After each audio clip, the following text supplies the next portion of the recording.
ഇന്ന് നമ്മൾ ബ്രേക്ക്ഫാസ്റ്റിന്റെ സമയത്ത് അല്ലെങ്കിൽ ഡിന്നറിന്റെ സമയത്തൊക്കെ എളുപ്പത്തിൽ ഉണ്ടാക്കാൻ പറ്റുന്ന ഒരു വെജിറ്റബിൾ സ്റ്റൂ ആണ് കേട്ടോ കാണിക്കുന്നത്. റെസ്റ്റോറൻറ്റിലൊക്കെ കിട്ടുന്ന അതേ ഒരു ടേസ്റ്റിൽ നമുക്ക് സിമ്പിളായിട്ട് വീട്ടിൽ ഉണ്ടാക്കാൻ പറ്റുന്ന ഈ ഒരു കറി എങ്ങനെ ചെയ്യാന്നുള്ളത് നോക്കാം. അപ്പോൾ കറി റെഡിയാക്കാനായിട്ട് ആദ്യം ഒരു പാനിലേക്ക് 2 ടേബിൾ സ്പൂൺ വെളിച്ചെണ്ണ ഒഴിച്ചു കൊടുക്കുക. ഇതിലേക്ക് ഒരു 2-3 ഗ്രാമ്പു, 3 ഏലക്ക, ഒരു ചെറിയ പീസ് പട്ട, ചെറിയ പീസ് ബേ ലീഫ് അതിട്ടിട്ട് ഒന്നങ്ങ് പൊട്ടിച്ചെടുക്കണം. ഒരു സ്റ്റൂ റെഡിയാക്കുമ്പോൾ എപ്പോഴും വെളിച്ചെണ്ണയിൽ ചെയ്യുമ്പോഴായിരിക്കും കേട്ടോ നല്ലത്. അതൊന്ന് ചൂടായി വരുന്ന സമയത്ത് ഇതിലേക്ക് ഒരു ചെറിയ കഷ്ണം സവാള, ഒരു വലിയുള്ളിയുടെ 4 ഭാഗമൊക്കെ മതിയാകും. അത് ചെറുതായിട്ട് ഇതുപോലെ നീളത്തിൽ മുറിച്ചതിട്ടിട്ട് ഒന്നങ്ങ് വഴറ്റിയെടുക്കുക. അതിൻ്റെ കൂടെ തന്നെ 1 ടേബിൾ സ്പൂൺ ഇഞ്ചി, 1 ടേബിൾ സ്പൂൺ വെളുത്തുള്ളി നീളത്തിൽ മുറിച്ചെടുത്തതാണ്, അതും ഇട്ട് കൊടുത്തിട്ട് നന്നായിട്ട് എല്ലാം കൂടെ ഒന്ന് വഴറ്റിയെടുക്കണം. ആ ഒരു പച്ചമുളകൊക്കെ മാറി വരുന്ന സമയത്ത് എരിവിന് വേണ്ടിയിട്ട് 2-3 പച്ചമുളക് എടുക്കുക. എരിവ് നോക്കിയിട്ട് മതി കേട്ടോ. നമ്മൾ തേങ്ങാപ്പാലൊക്കെ ഒഴിച്ചിട്ട് ഉണ്ടാക്കുന്നില്ല, അപ്പോൾ അതുകൊണ്ട് ഞാൻ 3 പച്ചമുളക് എടുത്തിട്ടുണ്ട്, അത്യാവശ്യം എരിവ് ഉണ്ടായിക്കോട്ടെ എന്ന് വിചാരിച്ചിട്ട്. കുറച്ച് കറിവേപ്പിലയും ഈ സമയത്ത് ഇട്ട് കൊടുക്കാം. ഇനി ഇതിലേക്കുള്ള പച്ചക്കറികൾ ചേർത്ത് കൊടുക്കുക. അതിനായിട്ടൊരു മീഡിയം വലിപ്പത്തിൽ വരുന്ന ക്യാരറ്റ്, ഒരു മീഡിയം വലിപ്പത്തിൽ തന്നെ വരുന്ന കിഴങ്ങ് എടുത്തിട്ടുണ്ട്, ഒരു 3-4 ബീൻസും ഇതുപോലെ ചെറുതായിട്ട് മുറിച്ചിട്ടെടുത്തിട്ടുണ്ട്. പിന്നെ ഒരു 1/4 കപ്പ് ഗ്രീൻ പീസാണ് ഇട്ട് കൊടുക്കുന്നത്. ഞാനിപ്പോൾ ഫ്രോസൺ ഗ്രീൻ പീസാണ് എടുത്തിട്ടുള്ളത്. നമ്മൾ സാധാരണ ഗ്രീൻ പീസ് ആണെന്നുണ്ടെങ്കിൽ അത് വേറെ ഒന്ന് വേവിച്ചതിന് ശേഷം ഇതിലേക്ക് ഇട്ട് കൊടുത്താൽ മതി കേട്ടോ. കാരണം അതിന് ഒരു 1/4 ഭാഗം വേവിച്ചിട്ട് ഇതിലേക്ക് ഇട്ട് കൊടുത്താൽ മതി.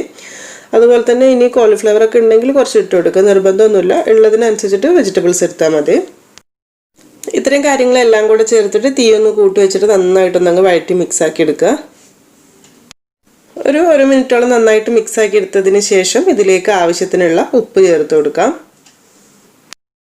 അതുപോലെ തന്നെ ഒരു 1/2 ടീസ്പൂൺ കുരുമുളക് പൊടി, എല്ലാം കൂടെ ഒന്നുകൂടെ നന്നായിട്ട് മിക്സാക്കി എടുക്കണം. ഇനി ഇതിലേക്ക് തേങ്ങയുടെ 2ാം പാല് 1 കപ്പ്, ഒരു 1/4 കപ്പ് 1 കപ്പ് എത്ര ഉള്ളതെന്ന് വെച്ചാൽ ഒഴിച്ചു കൊടുക്കുക. ബാക്കി നല്ല ചൂടുവെള്ളം ഒഴിച്ചു കൊടുക്കുക. ഞാനൊരു 1/2 കപ്പ് വെള്ളം കൂടെ ഒഴിച്ചു കൊടുത്തിട്ടുണ്ട്. ഇത് പിന്നെ നമ്മൾ പ്രഷർ കുക്കറിലിട്ട് വേവിക്കേണ്ട ആവശ്യമൊന്നുമില്ല കേട്ടോ. സാധാരണ നമ്മൾ എപ്പോഴും സ്റ്റൂവും കുറുമയൊക്കെ ഉണ്ടാക്കുമ്പോൾ എളുപ്പത്തിന് പ്രഷർ കുക്കറിലേക്ക് ഇടലുണ്ട്. നമ്മൾ മുൻപത്തെ ഒരു വീഡിയോയിൽ വെജിറ്റബിൾ കുറുമ ചെയ്തപ്പോഴും പ്രഷർ കുക്കറിലായിരുന്നു. ശരിക്കും അതിൻ്റെ ഒരു ആവശ്യം വരുന്നില്ല, കാരണം പെട്ടെന്ന് വേവുന്ന വെജിറ്റബിൾസ് അല്ല. അപ്പോൾ ഇതുപോലെ തന്നെ അടച്ച് വെക്കുകയാണെങ്കിൽ അതായിരിക്കും കുറച്ചുകൂടി ടേസ്റ്റ് കേട്ടോ. നന്നായിട്ട് തിളച്ച് കഴിഞ്ഞാൽ പിന്നെ മീഡിയം ഫ്ലെയിമിൽ ഇട്ടിട്ട് ഒന്ന് അടച്ച് വെച്ചിട്ട് നന്നായിട്ടൊന്ന് വേവിച്ചെടുക്കുക. അത്യാവശ്യം ഒന്ന് വെന്തോട്ടെ. പച്ചക്കറികളൊന്നും ഒരുപാട് വേവില്ലാത്തല്ലോ, അതുകൊണ്ട് പെട്ടെന്ന് തന്നെ വെന്ത് കിട്ടിക്കോളൂ. കുറച്ച് സമയം, പിന്നെ ഒരുപാട് വെന്തോടേണ്ട ആവശ്യമില്ലല്ലോ. ഒരു 1/4 ഭാഗത്തോളം വേവാവുന്ന സമയത്ത് നമ്മൾ ഇതിലേക്കൊരു 1 ടേബിൾ സ്പൂൺ മൈദ, ഒരു 1/2 കപ്പ് വെള്ളവും കൂടെ ചേർത്തിട്ട് മിക്സ് ആക്കിയിട്ടൊന്ന് ഒഴിച്ചു കൊടുക്കുന്നുണ്ട് കേട്ടോ. ആ ഒരു കറിക്ക് കുറച്ചൊരു തിക്നെസ്സിന് പറഞ്ഞില്ല, റെസ്റ്റോറൻറ്റിലൊക്കെ കിട്ടുന്ന ആ ഒരു ഇതിൽ കിട്ടാൻ വേണ്ടിയിട്ടാണ് ഇങ്ങനെ ചെയ്യുന്നത്. അതില്ലാതെ നമുക്ക് പ്ലെയിനായിട്ട് തേങ്ങാപ്പാൽ മാത്രം ഉപയോഗിച്ചിട്ടും ചെയ്യാം, പക്ഷെ ഇതാകുമ്പോൾ കുറച്ചൊരു കട്ടിപ്പ് കിട്ടും. അപ്പോൾ അത് ചേർത്ത് കൊടുത്തു കഴിഞ്ഞാൽ മൈദയുടെ മിക്സ് ചേർത്ത് കഴിഞ്ഞ ശേഷം കുറച്ച് സമയം എന്തായാലും ഒന്ന് തിളയ്ക്കണം കേട്ടോ. എന്നാലും ആ ഒരു പൊടി കറക്റ്റ് വെന്ത് കിട്ടുള്ളൂ, അല്ലെങ്കിൽ ആ ഒരു പച്ച ടേസ്റ്റ് ഉണ്ടാവും. അപ്പോൾ അതുകൊണ്ട് കുറച്ച് കൂടുതൽ സമയം തന്നെ തിളപ്പിക്കുക. ഒരു 3-4 മിനിറ്റ് തിളപ്പിച്ചെടുത്താൽ മതി. നിങ്ങൾ തിളയ്ക്കുന്ന സമയത്ത് കുറച്ച് കട്ടിപ്പ് കൂടുതൽ തോന്നുകയാണെന്നുണ്ടെങ്കിൽ ഒരു 1/2 കപ്പിൻ്റെ അടുത്തൂടെ തിളച്ച വെള്ളം, ചൂടുവെള്ളം തന്നെ ചേർത്ത് കൊടുക്കണം കേട്ടോ. അത് ചേർത്ത് കൊടുത്തിട്ട് ഒന്നുകൂടെ തിളപ്പിച്ചാൽ മതി.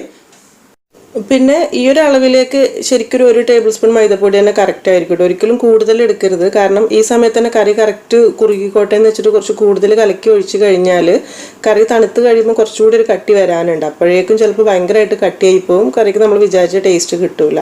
അപ്പോൾ 1 ടേബിൾ സ്പൂൺ തന്നെ മതിയാകും. ഇനി ഇൻ കേസ് നിങ്ങൾ ഇട്ടത് കുറച്ച് കൂടിയിട്ടുണ്ട് എന്നുണ്ടെങ്കിൽ കുറച്ച് കൂടുതൽ ചൂടുവെള്ളം ഒഴിച്ചിട്ടൊന്ന് ലൂസാക്കി എടുത്താൽ മതിയേ.